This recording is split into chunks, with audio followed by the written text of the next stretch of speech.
Hello guys, जब से SSC के फेस के एग्जाम का नोटिफिकेशन आया है तब से स्टूडेंट्स के मन के अंदर में बहुत ज़्यादा डाउट्स आ गए हैं कि सीजीएल के एग्जाम का जो नोटिफिकेशन आने वाला है कि उसके अंदर में भी सेक्शनल टाइमर देखने को मिल सकता है क्या।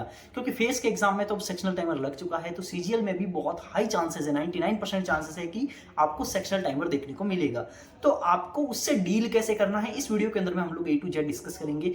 क्या ये स्टूडेंट्स जो एवरेज स्टूडेंट्स हैं उनके लिए खुशखबरी की चीज़ है या फिर नहीं है, क्या उनको बहुत ज़्यादा बर्डन आने वाला है, कि उनको अब तैयारी में क्या चेंजेस करने चाहिए। टॉपर्स को अगर हम लोग देखेंगे तो टॉपर्स के लिए घाटे की बात है या फिर उनके लिए खुशखबरी की बात है, तो हम लोग A to Z हम लोग देखने वाले हैं। हम लोग बहुत इन डेप्थ चर्चा करेंगे, हम लोग बहुत सोचने का ट्राई करेंगे कि क्या हमारे लिए बेनिफिशियल होगा।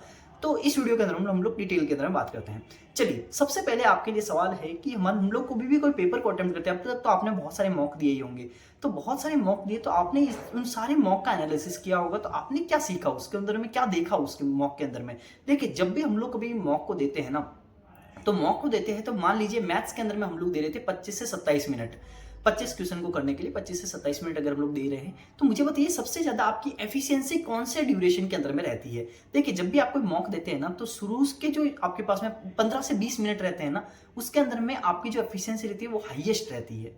ये तो आप मानते हैं ना, हाईएस्ट एफिशिएंसी आपको 15 से 20 मिनट में देखने को मिलती है, क्योंकि जो भी सवाल आपको आते हैं वो आप शुरू में करते हैं और लास्ट के अंदर में जो आपको टफ लगते हैं, जिन क्वेश्चन के अंदर में आपको सोचना पड़ रहा है, जहां कैलकुलेशन बहुत हाई है, तो हम लोग ना वो सारे सवाल लास्ट के अंदर में रखते हैं। ये तो आप देखते ही होंगे। और टॉपर है, तो टॉपर के अंदर में भी हम लोग थोड़ा सा देखें कि टॉपर के लिए भी क्या रहेगा कि जो लगभग लगभग 24 या 23 क्वेश्चंस जो रहते हैं, 23-24 वो बहुत अच्छे से वो लोग बना लेते हैं। एक सवाल हो सकता है या फिर मैक्सिमम 2 सवाल हो सकते हैं जिनके अंदर में उनको थोड़ा सोचना पड़ रहा है, तो उनके लिए भी लास्ट के जो 2-3 मिनट रहते हैं वो उनके लिए कम एफिशिएंसी वाले रहते हैं, और बाकी जो शुरू के 23-24 मिनट्स रहते हैं वो बहुत ही एफिशिएंट रहते हैं टॉपर के लिए। और एक एवरेज स्टूडेंट के लिए शुरू के 15-20 मिनट जो रहते हैं वो बहुत एफिशिएंट रहते हैं, और लास्ट के जो रहते हैं आपके पास मान सकते हो कि उनके अंदर में उनको सोचना पड़ता है, उनकी एफिशिएंसी वहां पे कम निकल के आती है।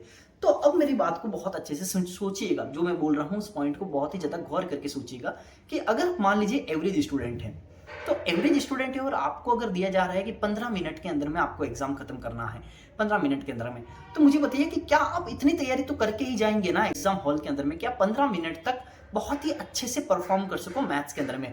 आपको 25 के 25 पूरे सवाल नहीं करने हैं। एक चीज आप बहुत शुरू से अपना माइंड में रख लीजिए कि 25 के 25 सवाल आपको नहीं करने हैं। नहीं करने का मतलब है कि 15 मिनट में 25 सवाल बहुत ही कम जने होंगे जो कर पाएंगे। ये नहीं है कि कट ऑफ उनकी ही क्लियर होगी कि जो उनको 25 करके आएंगे, ऐसा बिल्कुल नहीं है। अगर आप मेरे हिसाब से 20-21 सवाल भी अगर आप करके आते हैं 15 मिनट के अंदर में, 20-21-22 हाईएस्ट 20 से 22 के बीच में करके आते हैं, तो मेरे हिसाब से आपकी प्री की कट ऑफ क्लियर हो जानी चाहिए। ये मेरा अंदाजा कह रहा है। अब आपका अगर टाइम कम कर दिया है कि आप 25 मिनट नहीं, अब आपको 15 मिनट में ही करना है, तो मेरे हिसाब से जो लास्ट के जो कम एफिशिएंसी वाले जो टाइम था वो आपका रिमूव कर दिया गया है, कम एफिशिएंसी वाला। तो आप इसको मेरे हिसाब से एक एवरेज स्टूडेंट को पॉजिटिव तरीके से देखना चाहिए कि अगर एक एवरेज स्टूडेंट है और अगर एक टॉपर स्टूडेंट है, एवरेज स्टूडेंट और टॉपर स्टूडेंट के लिए शुरू का जो टाइम रहता है ना, वो एकदम एफिशिएंट दोनों का रहता है। दोनों का जो स्टार्टिंग टाइम है वो एफिशिएंट है दोनों के लिए, तो वो दोनों को दिया जा रहा है। लेकिन जो लास्ट का समय है, वो लास्ट का समय टॉपर के लिए तो वो लास्ट का समय भी एफिशिएंट है, लेकिन एवरेज स्टूडेंट के लिए लास्ट का समय क्या है, वो एफिशिएंसी वाला नहीं है, वो उनके लिए कम एफिशिएंसी वाला है। क्यों? क्योंकि एवरेज स्टूडेंट को तो सारे सवाल आ भी नहीं रहे होंगे, उनको हो सकता है 3-4 सवाल में दिक्कत का सामना करना पड़ रहा था, और 3-4 सवाल तो अब आपको छोड़ने का मौका भी तो मिल रहा है, क्योंकि 15 मिनट में सबको 25 की उम्मीद नहीं की जा रही है, 21-22 की ही उम्मीद की जा रही है, 20 की भी उम्मीद की जा रही है। तो 4-5 अगर आप छोड़ते हो तो आपका कोई घाटा नहीं होने वाला है, क्योंकि टॉपर के लिए भी 15 मिनट में 25 सवाल करना मुश्किल है। उनको आता भी होगा तो वो नहीं कर पाएगा, उनको तो 4-5 सवाल छोड़ना ही पड़ेगा। अगर आप वो कोई भी टॉपर स्टूडेंट भी है जो कि 25 मिनट में पेपर कर लेता था, तो उनको भी अब 15 मिनट में 4-5 सवाल छोड़ना ही पड़ेगा, क्योंकि टाइम कंस्टेंट है वहां पे। तो आई होप कि आपको कुछ माइंड से समझ में आया होगा कि मैं क्या बोलना चाह रहा हूं।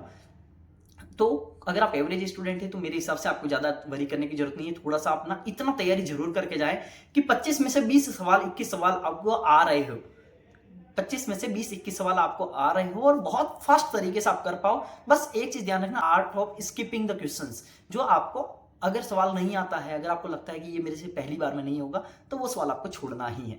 ये चीज़ आपको ध्यान रखना है। बाकी आपके लिए बहुत ही अच्छे से ये 15 मिनट का अगर सेक्शनल टाइमर आता है, तो आपकी कट ऑफ भी बहुत ज़्यादा कम होगी। आपको ये नहीं सोचना है कि पहले अगर 140, 145 कट ऑफ जा रही थी, तो अब भी जाएगी, ऐसा बिल्कुल नहीं है। जब भी कोई चेंजेस आते हैं, तो आपकी कट ऑफ कम होती है। जैसे एडीक्यूटी आया था, तो कट ऑफ देखिए टीसीएस से कम हो गया था। अब अगर सेक्शनल टाइमर आएगा, तो कट ऑफ बहुत ज़्यादा कम हो जाएगी। तो आपको ऐसे जज नहीं करना है कि यार अब मैं 25 सवाल कैसे करूंगा 15 मिनट में। भाई 25 से क्या आपको आपसे कोई उम्मीद भी नहीं कर रहा है, आपको करना भी नहीं है 25 सवाल, आपको 20, 21, 22 सवाल ही करने हैं, तो आपको उतनी ही उम्मीद करनी है।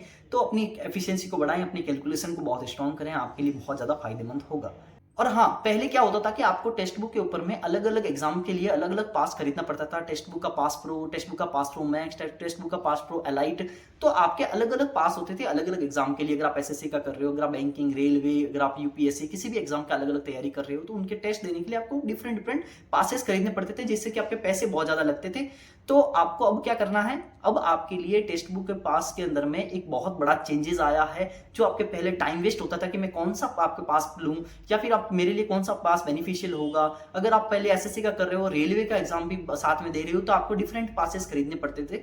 तो अब आपका ये जो प्रॉब्लम है, इसको टेक्स्ट बुक ने सॉल्व कर दिया है। और टेक्स्ट बुक अब आपके लिए लेके आया है वन पास। वन पास, तो वन पास आपके लिए बहुत बेनिफिशियल साबित होगा। इस वन पास के अंदर में आपको सारे के सारे जो पास है, ये सब कंबाइन कर दिए गए हैं, और सारे पास मिला के अब आपको एक सिंगल पास के रूप में लेना है, वन पास। इसके अंदर में आप एसएससी के कोई एग्जाम हो, चाहे यूपीएससी, चाहे बैंकिंग, चाहे रेलवे, को जितने भी टेस्ट हैं टेक्स्ट बुक के ऊपर में, सिर्फ एक सिंगल पास के अंदर में अब आपको मिलेंगे, वो है वन पास। तो आपको क्या करना है, वन पास के अंदर में अगर आपको सब्सक्रिप्शन लेना है, तो जल्दी से जाइए और टेक्स्ट बुक के ऊपर में प्लेटफॉर्म पे और टेस्ट के ऐप के अंदर में जाइए, और वहां पे आपको वन पास आपको मिल जाएगा। अगर आप ओल्ड स्टूडेंट है टेक्स्ट बुक, आपके टेक्स्ट बुक के, आप अगर अपने ऐप को अपडेट करते हैं, तो आपका ना पूरा का पूरा जो भी आपका पास प्रो या फिर पास प्रो मैक्स था ना, वो आपको वन पास में ऑटोमेटिक कन्वर्ट हो जाएगा। तो आपको चिंता की बात नहीं है, आपकी जो भी वैलिडिटी थी वो सेम रह जाएगी।